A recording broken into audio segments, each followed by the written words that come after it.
Hey guys, welcome to the 33rd C# tutorial that I'm making for the new Boston. And in this tutorial, I'm going to be showing you how to use ternary operator. So all you're going to need for this tutorial is a button and a checkbox. Alright, and under the button when clicked here, we have 4 lines of code. The first line of code just creates a new string. The second line is an if statement, checking to see whether or not checkbox 1 is checked. And if it is checked, then my string will be equal to it's checked. Otherwise, else, my string will be equal to it's not checked. And then it just displays that string in a message box. So if we debug here, since this is not checked, we should get a message box saying it's not checked. Yep.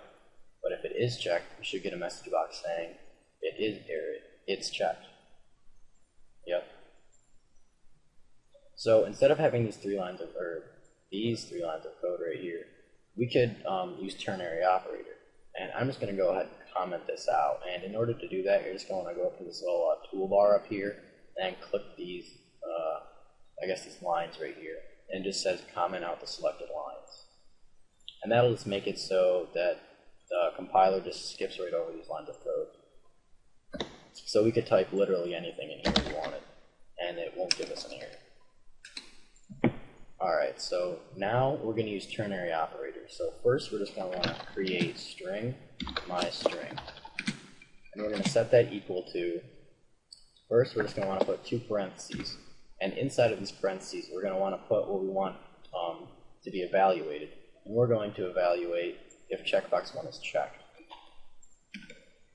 And then following that we're going to want to put a question mark. Now, after the question mark, we're going to want to type out what we want it to do if this is true. So we're going to have my string be equal to it's checked. And then you're going to want to put a colon, and after that you're going to want to type what you want my string to be equal to if whatever evaluated in here is false. So in other words, that would be our else. So we're just going to type out it's not checked.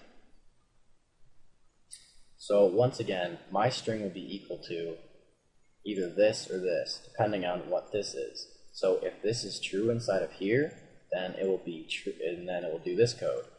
If this is false inside of here, then it will do this code.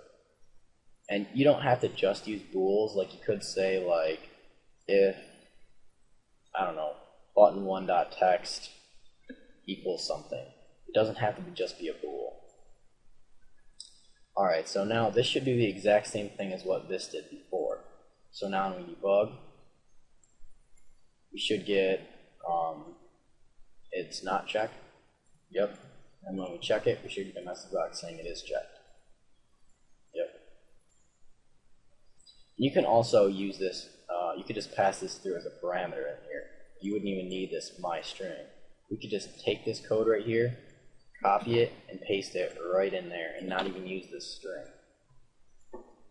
The only downside to this is it makes it a little bit harder to read, but if you get used to this enough, it's not really that big of an issue.